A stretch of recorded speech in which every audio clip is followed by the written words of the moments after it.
Olá, tudo bem? Eu sou Eduardo Vaz, jornalista e editor do blog do Dudu.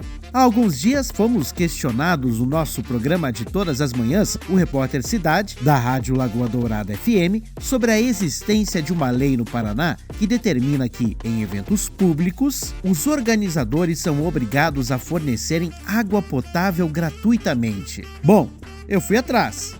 E essa lei, realmente ela existe. É a Lei 22.130 de 2024. Só que ela é sobre isso, mas nem tanto assim. Essa obrigatoriedade existe, mas para eventos com exposição ao calor.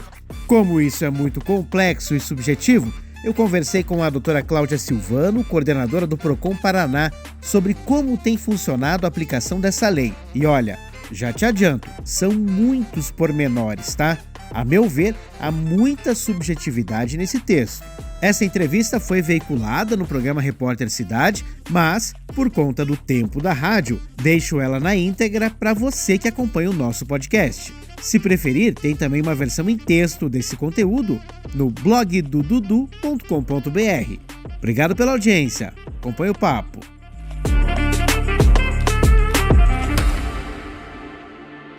Então, a gente tem duas perspectivas, tá? Essa situação envolvendo a obrigatoriedade de que se disponibilize ilhas de hidratação, água para as pessoas, nasce naquele show da Taylor Swift, lembra? Certo. Né? No Rio de Janeiro, estava um sol escaldante, lá houve a morte de uma moça, inclusive. Então foi aí que nasceu essa obrigatoriedade. A Secretaria Nacional do Consumidor acabou baixando uma norma, uma regra, enfim, que traz essa obrigatoriedade, né, das empresas responsáveis pela produção de shows, festivais e quaisquer eventos expostos ao calor. Um jogo de futebol é um evento exposto ao calor. Devem disponibilizar, então, enfim, as ilhas de hidratação e outras coisas mais que eu vou falando aqui no decorrer. Além dessa regra expedida pela Secretaria Nacional do Consumidor, a consolidação de leis de defesa do consumidor no Paraná também trouxe essa obrigatoriedade. Então, você pergunta aqui, a primeira pergunta que você diz, quais tipos de eventos são obrigatoriamente sujeitos ao cumprimento do artigo 277, que é a Lei 22.130, que é a consolidação. Há um número mínimo de público? Não há número mínimo de público. E nem temperatura específica que configure exposição ao calor. É o bom senso, né?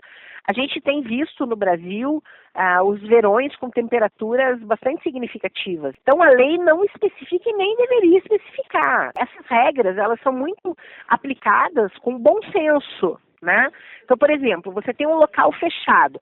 O local fechado não tem exposição ao calor. Claro que tem exposição ao calor.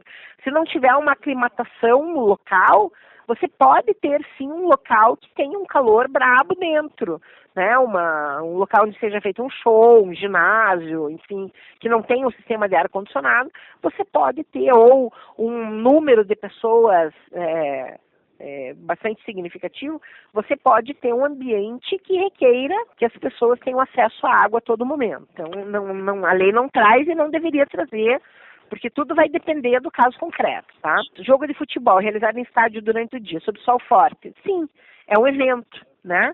A lei fala em as empresas responsáveis pela produção de shows, festivais e quaisquer eventos. Quaisquer eventos inclui quaisquer eventos, né? Todo tipo de evento. Isso mesmo no inverno, isso que eu ia perguntar, com um grande público no inverno. Sim, as pessoas não tomam água só no verão, as pessoas tomam água no verão e no inverno. Você tem um jogo de futebol, por exemplo, que seja feito não é num estádio, mas num local fechado. Se não for aclimatado esse local e tiver grande público, você também tem uma situação que requeira uma hidratação mais frequente. Cada caso é um caso. Uhum. Você pode ter um local pequeno, fechado, mas não é aclimatado, e o calor e uma hipótese de calor excessivo ali. Você pode ter um local aberto, um grande número de pessoas, talvez seja no inverno, mas o grande número de pessoas torna aquele local mais quente, portanto você tem que ter o acesso à água, né? Quais são os itens obrigatórios que os organizadores devem garantir? A simples venda de água, não. O que diz a lei? Garantir acesso gratuito de garrafas de uso pessoal contendo água para consumo no evento. Então não pode proibir a pessoa de entrar com garrafa de água. certo? 2. Disponibilizar bebedouros ou realizar distribuição de embalagens com água adequada para o consumo, água potável, né? Mediante instalação de ilhas de hidratação de fácil acesso a todos os presentes sem custos adicionais. Então, a simples venda de água não é o suficiente. Tem que ter ou bebedouro ou ilha de hidratação e não pode ser um local só, em que a pessoa tem que ficar 3 horas na fila para pegar um copo d'água. É torneira, tá? Não é? A entrada de garrafas próprias é um direito absoluto? Olha, a garantir acesso de garrafas de uso pessoal. Pode ser que num jogo de futebol, por exemplo, não seja prudente deixar entrar com garrafa de vidro, tá? Então, é um direito absoluto, a entrada com a garrafa é um direito absoluto, tá?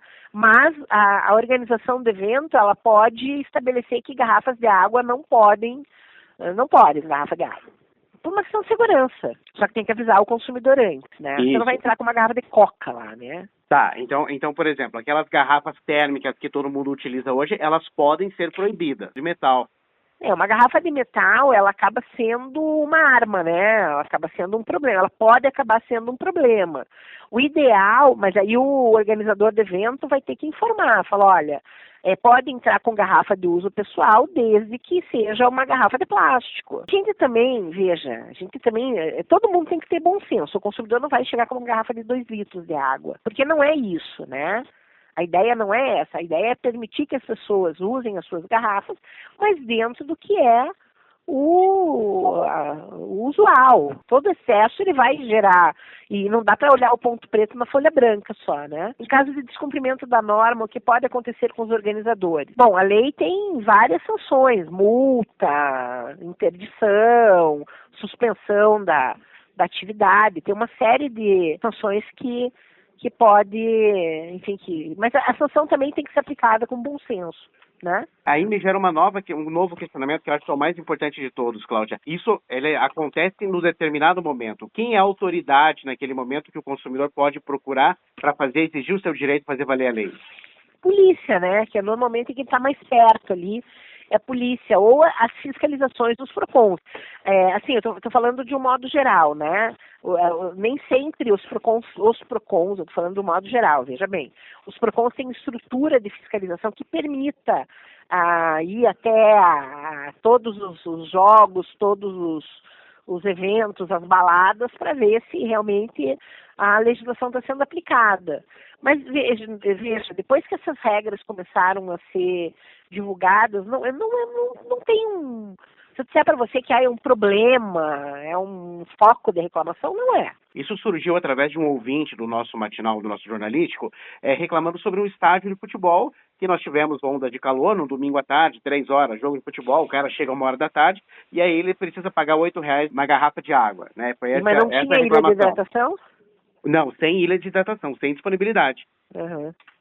Ele pode fazer uma denúncia no PROCON, né?